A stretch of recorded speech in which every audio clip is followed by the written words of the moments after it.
Snyder cut of the Justice League is out, and it's a fucking hit. It is a fucking hit, right?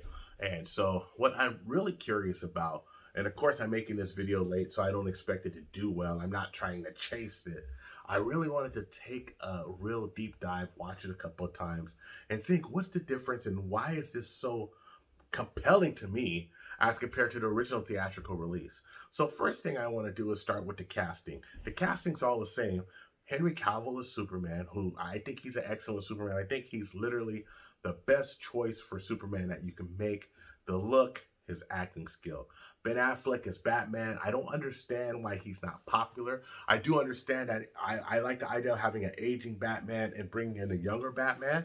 I think that would, like, maybe a Batman Beyond scenario. I think that would be awesome for people who are really just anime and comic book fans like myself. You understand that. Jason Momoa as Aquaman.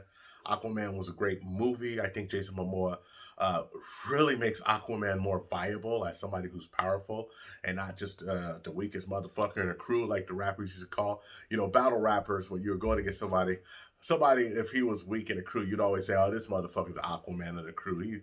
He ain't worth shit unless he in the water talking to animals, right? Cyborg is casted accurately, and I'm really interested to see that with the success of the Snyder Cut is just going to come. Are they going to try to bring him back, or is he just done?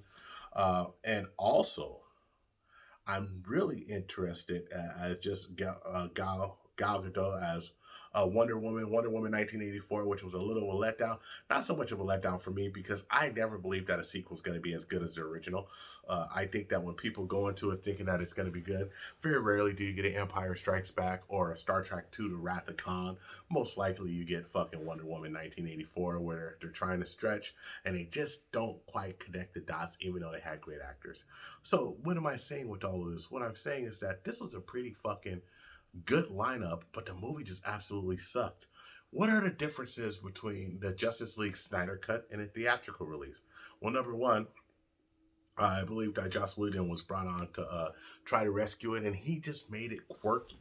He made it like Guardians of the Galaxy esque or something like that, where it was just kind of like not as serious as a movie in a dark tone that you should have for this. I mean, Darkseid is a serious motherfucker, and it's a grave threat. And you have Ben Affleck, who's been playing super dark Batman. You have Superman was a very dark movie, even though it was that Wonder Woman, which was dark. She lost the love of her life and never recovered from it. Aquaman, dark, where he had to fight to get his life back, and that he actually made a mortal enemy for the rest of his life by killing somebody when he didn't have to kill him. So Aquaman's a bad dude, right? I mean, not a bad as in a villain, but bad as in he'll hurt you. And the really the lightheartedness is left with the Flash. And so when I'm looking at this, I'm looking at why the Snyder League cut is better is because it kind of went along with the darkness of that Snyder universe that was building already, and building such a dark universe, having kind of a lightweight and quirky, and having the Flash just make stupid off the cuff remarks and not really being involved. What did the Flash actually do in the theatrical release? He saved some people and he pushed people out the way. He wasn't a fighter. He didn't realize what he can do.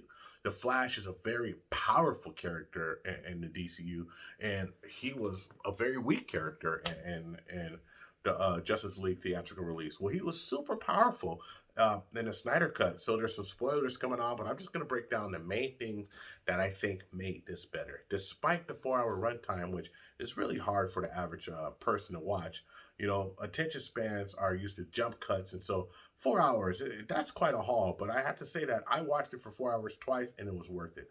So, number one, okay, really breaking down the world after Superman died and painting a better picture of it. And having Batman going and trying to get people because he knew Superman was dead and he knew something was coming. That was pretty poignant.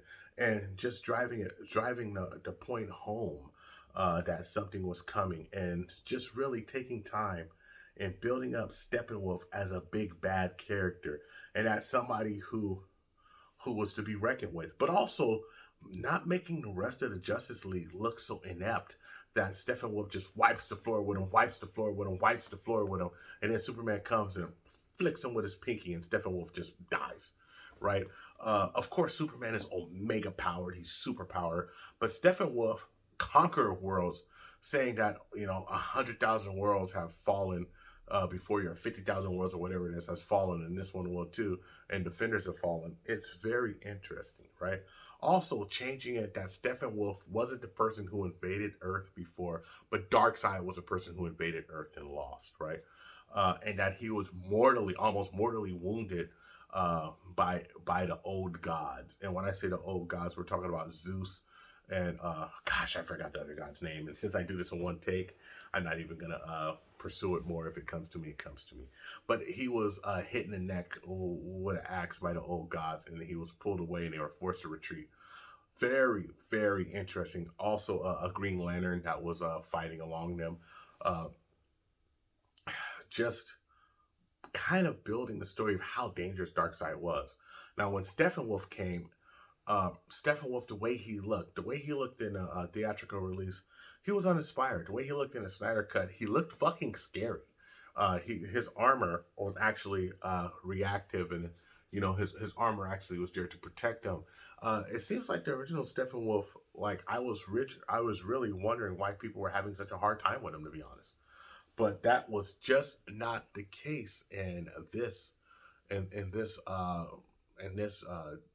Justice League Snyder's the Snyder cut. Steppenwolf was to be not to be trifled with, super powerful and super ruthless.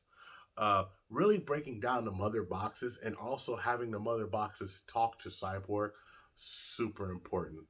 Super important that the mother boxes were electrobiological mechanic mechanisms, and not just mechanisms that you put in together and do stuff. They're almost like super AI computers, and really brings that AI portion that I would appreciate in.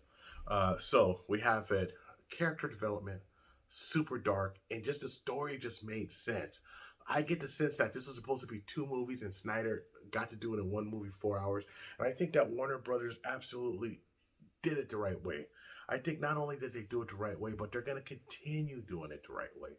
I think that this everything being released on the streaming service at the same time, and let's just let you know that they're kicking Disney Plus's ass.